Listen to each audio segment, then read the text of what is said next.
Mandatory evacuation legislation passed in the Bahamas, and in sport, West Indies Test captain Jason Holder looking to make his mark in the upcoming T20 series against Afghanistan. I'm Dawn Paris, and this is Caribbean in 10 for Thursday, October 24th, 2019. I'll be back with the details after the break. Well, TV talk show host Ellen DeGeneres was seen sitting in an NFL game next to former President George Bush. And it wasn't but a few moments later that the Twitter bombs flew, spewing non-ending hatred. People were angry that Ellen would permit herself to be in the same vicinity as Bush, but there was nary a blip on the Twitter radar about Bush being next to Ellen. To me, it was just another example of the antisocial aspect of social media. Every famous person's moves, locations, quotes.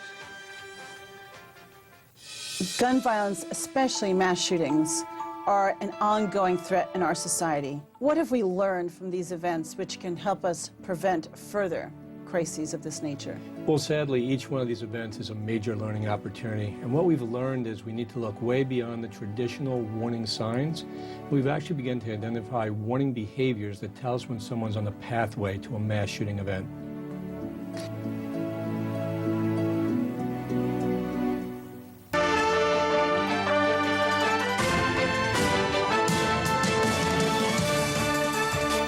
Legislation that makes it an offense to not comply with mandatory evacuation orders was passed in the House of Assembly in the Bahamas yesterday.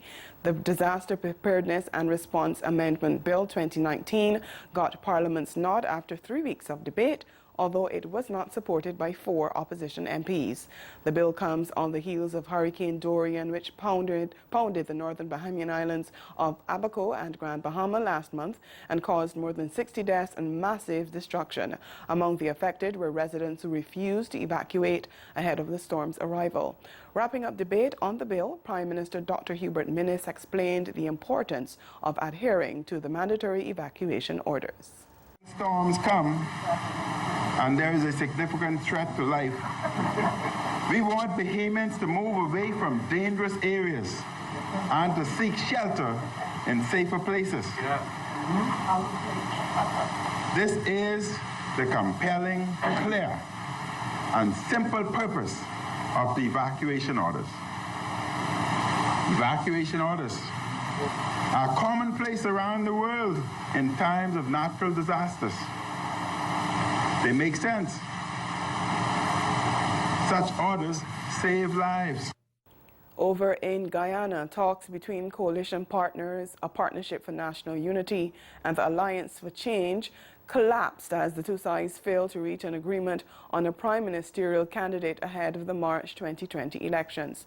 The smaller party, the AFC, is insisting that its nominee, Kemraj Ramjatan, should be accepted. But according to local reports, President David Granger has been looking at other potential candidates from within the party he leads, the APNU. The APNU says it's the president who has the right under the Constitution to choose his prime minister, and therefore it's the presidential candidate who should choose the prime ministerial candidate. The AFC, on the other hand, wants to stick to the original Cummingsburg Accord, which provided the party with the responsibility of selecting the prime ministerial candidate. There is no constitutional requirement for a prime ministerial candidate to be named before elections, but the political parties in Guyana could name theirs by nomination day. CARICOM Secretary General Ambassador Erwin LaRocque has expressed concern about crime and violence in schools across the Caribbean, and he's suggesting that regional officials examine the root causes of the violence and collectively work on finding solutions.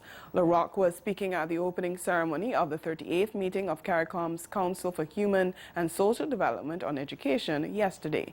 He pointed to the other problems created by school violence in the region. Data on school-based violence in the Caribbean have revealed increasing incidences of violence in both primary and secondary schools.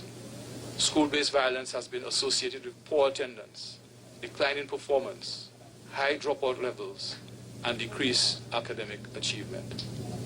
Low educational attainment is associated with poor employment opportunities and crime and violence, which ultimately impacts on the sustainable development of our region. Stay with us. Your Midday Sport is next.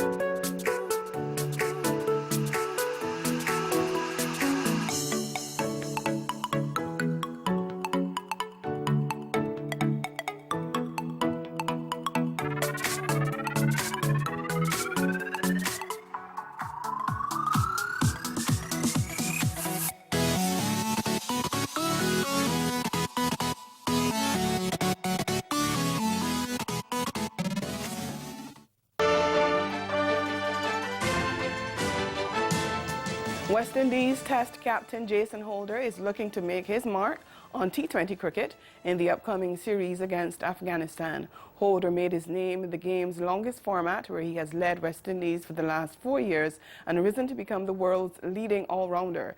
He has only played 11 T20 games since his debut 5 years ago. But Holder has now set his sights on dominating the format after leading Barbados Tridents to the Caribbean Premier League title earlier this month and being picked in the West Indies squad to face Afghanistan in India next month. Good to be back for T20 cricket, and I'd probably ask for a bit of time off. I've been playing all the test matches, all the one-day games. It's been relentless in terms of the scheduling, so trying to find some time to rest, is important, and I just felt the T20 arena was that on the international stage. But yeah, it's good to be back. Obviously, we're gearing towards a World Cup and a World Cup defence, so yeah, I want to be a part of that. I want to play a significant part in that, so this is the right place to start. And I think every test match is very, very important. Tests don't come easy, and we know how hard we're going to work to play a test match. So this encounter against Afghanistan in their backyard will be very, very interesting. And I think the guys are really up for it, and I'm looking forward to the challenge. And it'd be good to finish off well on a personal note and obviously on a team note as well. West Indies travel to India on November 1st, where they will play 3 T20s, 3 ODIs and 1 test match at the Ekana International Cricket Stadium. The series will run until December 1st. Jamaica Scorpions' new head coach Andrea Coley says the team will be ready to face their opponents in the Super 50 Cup, which bowls off on November 6th. Coley, the former national wicketkeeper, batsman and West Indies assistant coach, has returned home after a stint with the Windward Islands Volcanoes, who he guided to the Super 50 title 2 years ago. We're definitely looking forward to the season ahead. We have had, I believe, decent preparation in and around a few setbacks with weather and so on, which I believe has plagued the Caribbean. But we are quite confident that we have in the first instance, we have put together a squad that has a good mix of youth and some experience, as well as some players in good form. So we're definitely looking forward to starting our season in a very competitive way. The interactions between myself and administration of the JCA have been pretty positive. And I think we're still in the, or me personally, I'm still in the information gathering mode. Having been in the job for 6 weeks. So we're just working towards putting together some strategies in place in terms of how we're going to go ahead and achieve some of those objectives that we have in mind. The Scorpions will play in Group A with reigning champions Combined Campuses and Colleges Marooners, as well as host Leeward Islands Hurricanes, Barbados Pride and invitational side Canada. And that's Caribbean in 10. Join us at 6:30 this evening for Caribbean Newsline. Do have a good afternoon.